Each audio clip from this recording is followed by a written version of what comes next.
Monsieur le ministre, chers collègues, j'ai été professeur des écoles durant 15 ans avant de devenir député. Ce que vous proposez là ne me donne aucune envie de retourner en classe. Dans le primaire, les enseignants sont mal payés.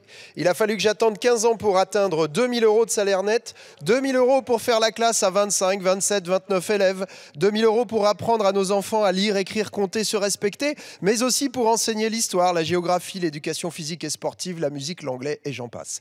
Après 15 ans d'expérience, nos professeurs des écoles gagnent 20% de moins que la moyenne dans l'OCDE. Dans le primaire, les enseignants travaillent déjà trop. Une année, j'ai compté précisément chaque semaine mon temps de travail réel. Temps en classe, APC le midi, correction et préparation le soir, le mercredi et le week-end, réunion d'équipe, rencontre avec les parents, formation. Chaque semaine, je comptais environ 45 heures, ce qui correspond à peu près à ce qu'ont révélé plusieurs études. Ce qui fait que 2 semaines de congé sont en fait 2 semaines de RTT qui seront au final pour partie travaillées.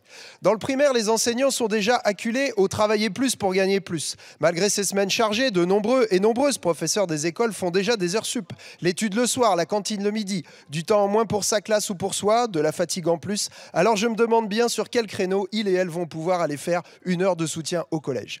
Dans le primaire, les enseignants sont souvent à bout. Parce que les RASED ont quasiment disparu, on doit affronter seul la grande hétérogénéité qu'on rencontre dans les classes. Parce que les AESH s'appellent souvent l'Arlésienne, l'accueil des élèves en situation de handicap reste un défi quotidien. Malgré tout cela, le pacte que vous proposez aux professeurs des écoles, c'est de travailler encore plus pour gagner 3 fois rien. La situation actuelle se traduit déjà par une diminution inquiétante du nombre de candidats au concours et une augmentation significative du nombre de démissions. Alors je vous pose 2 questions, monsieur le ministre. Où sont les 10% d'augmentation inconditionnelle promis? Et ne craignez-vous pas que votre pacte se termine en travailler plus pour craquer plus? C'est ce que semble indiquer l'occupation de votre ministère en ce moment même par des enseignants. Je vous remercie.